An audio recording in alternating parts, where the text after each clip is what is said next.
How are you doing? If you do, then if you do have a question, please put it down below. Happy to pick up a question from you.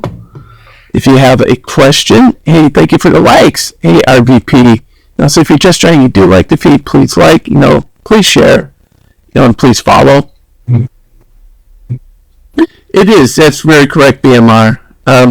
CV, if you think about it, it's really a 3-stage process. The CV will get you the interview. It will develop kind of trust between you and the organization because they're relying on that CV, to bring you in for an interview. So when you come in for the interview, it's a way to validate your CV. So it's the next step in kind of like the trust building relationship. And so they're checking for, what you're saying on that CV. Thank you, Dan, for the follow. Is correct. And verifiable. They're also looking to see, how well you really read that job description and to see if your skills really do align with the job description. And finally, when you do get the offer, it is again about validating what you've said on the CV and interview. So it is. So yeah, CV with your cover letter is really about the first impression. It is really what opens the door. So if you're going to get, that job, you're going to need to have a CV that really stands out and a cover letter that stands out.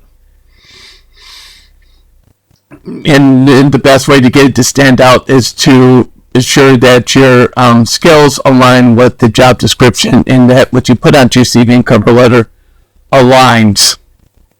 I work, I'm doing 2 things right now. I work as a contracts manager. My contract as a contracts manager has come to an end, so I'm looking for my next one. Got a couple of interviews lined up. And also I am trying to get my online business, CV writing and interview prep up and running. And so it is a little bit there, but I think because it has been very competitive market and the contract market for contract managers has been really bad.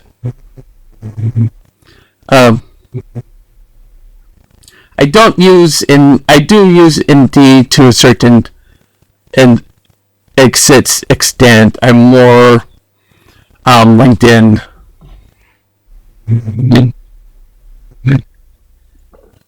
Indeed is good for some, and I do like them, but I tend to go more with LinkedIn.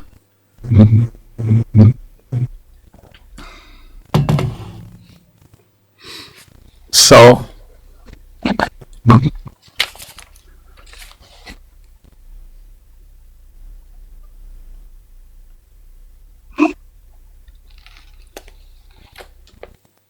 oh no, I don't need to do much to adapt. It is, the problem tends to be UK job market. For me, I see it more as a pigeonholing. It's, they want you to kind of be, circle peg, fitting into a circle peg hole. They won't, businesses here in the UK just don't like to hire you and then train you. They would rather have you come in and know the skills and have the skills and then develop you into the role. Then really take someone, see the potential and develop them or to train them. And so I think that's where it is. I live in the UK and worked in the UK for 25 years, but originally from the States. So I've worked both UK and US. So the one thing I do think when it comes to work life, there's a lot of bad things in the US about work, but the one good thing is that a lot of times American companies will see the potential and develop you and train you and develop you into the role because they see more of the potential, where in the UK they would rather have you have the skills and just develop you. And I think one of the big gaps is, so it is, I think one of the reasons why there is more employment, in my opinion, is the UK doesn't really see the potential and take people to develop and see that they may have the skills or the personality to do the role, but they just need the skills taught to you, which is, anyone can do. But in the UK, they prefer that you already have that and then kind of develop you into the role,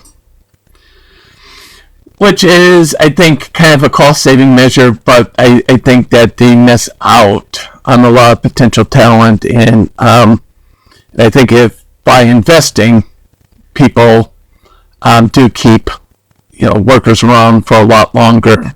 Well, yes, in the U.S. there may be a lot of many states that have, right to work, or as many people call it, right to fire laws.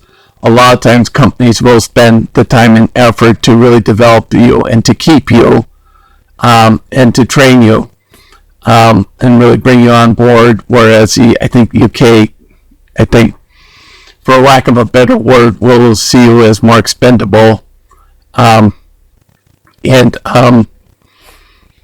not take the time to really see the potential. And I think you tend to get really pigeonholed. And so even if you do try to reframe your experiences into something different, I don't necessarily always believe that does work, because I think they kind of see through that because they don't want to spend the time in training. That's my opinion. So I think we've kind of run down, and so what I will do, PWT, good to see you, is end here. Really good question, BMIR. Hope to see you back, and PWT tomorrow at 4 a.m. Greenwich Median Time. Thank you all.